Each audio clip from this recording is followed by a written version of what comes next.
Today, the National Archives plans to release 4 pages of Trump-era White House documents to the House Select Committee investigating the January 6 attack. This appears to be the first time the committee would get any of the records which the former president tried and has so far failed to keep secret. It comes on the heels of a CNN exclusive overnight. We've learned that the committee has now subpoenaed and obtained phone records for Eric Trump and Kimberly Guilfoyle, formerly of Fox. She's now engaged to Donald Trump Jr.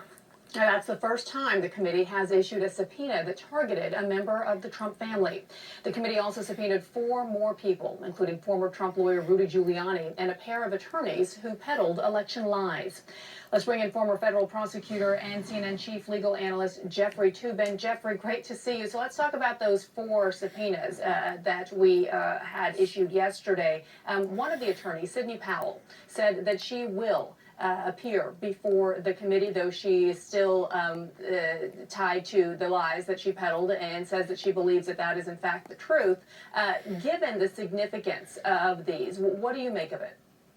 Well, I'll believe that when I see it. You know, Sidney Powell and especially Rudy Giuliani are under criminal investigation as we speak, and any sane lawyer would advise them to take the 5th.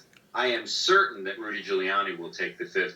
Sidney Powell may show up and answer some questions, but I'd be very surprised if she engaged substantively with the committee.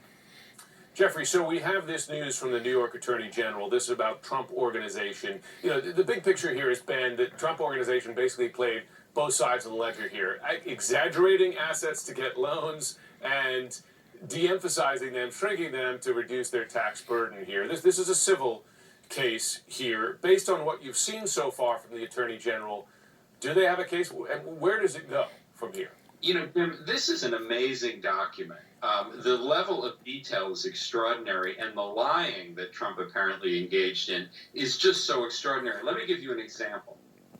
One of the issues is the valuation of his condo in Trump Tower on Fifth Avenue in New York.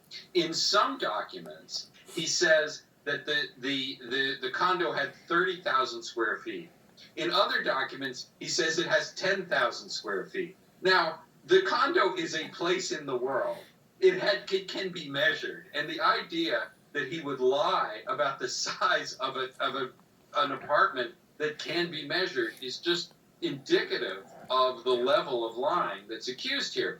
I think, you know, this is relevant to both the New York DA's criminal investigation as well as the civil investigation. There's a lot of overlap here, and I think it's a very serious case. I think that the president and his family has a serious problem if these submissions, you know, one to get a loan, one to keep your taxes low, are as false as they appear.